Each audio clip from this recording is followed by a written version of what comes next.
Bonjour, c'est un nouveau numéro de Soyez sage ou pas.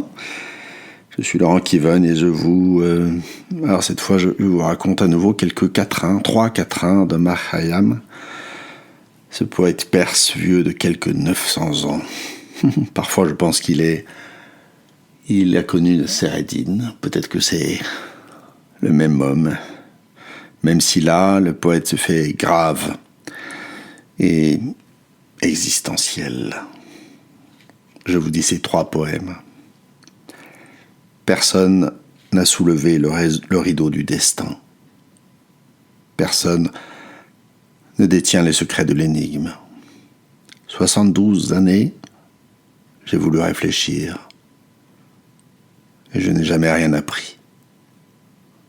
Le mystère est resté total. Deuxième quatrain. Du vrai croyant à l'incrédule, je te le dis, il n'est qu'un souffle. Du dogmatique à l'incertain, il n'est en vérité qu'un souffle. Dans cet espace si précieux, entre deux souffles, vis heureux. La vie s'en va, la mort s'en vient. Notre passage n'est qu'un souffle. Troisième quatrain.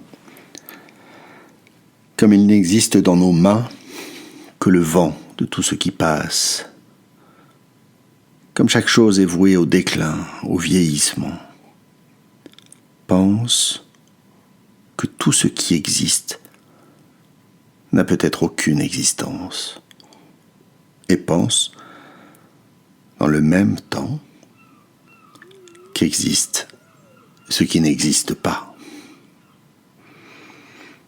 Eh bien, ces trois poèmes méritent bien une pause, n'est-ce pas ? Peut-être pouvez vous-même les écouter à nouveau, vous arrêter un temps, mais pas trop longtemps. Souvent, nous disons que dans nos vies, dans notre activité professionnelle, il nous faut prendre du recul.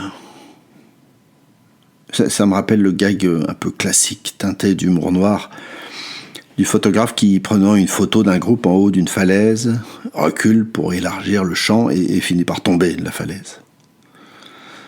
C'est-à-dire qu'à vouloir prendre du recul, nous finissons par voir dans le champ notre existence tout entière et par conséquent sa fin et la vacuité de nos efforts pour y échapper.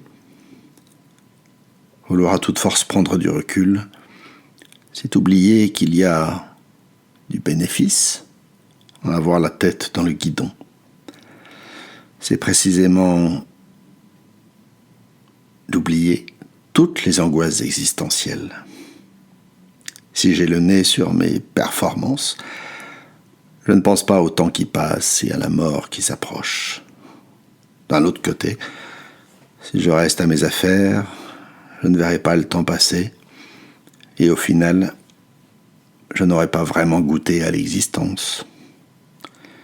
Comme si la vie était un exercice d'équilibre et un long processus d'apprivoisement de ces sauvages animaux de compagnie que sont nos angoisses existentielles. Voilà, c'est la fin de ce numéro.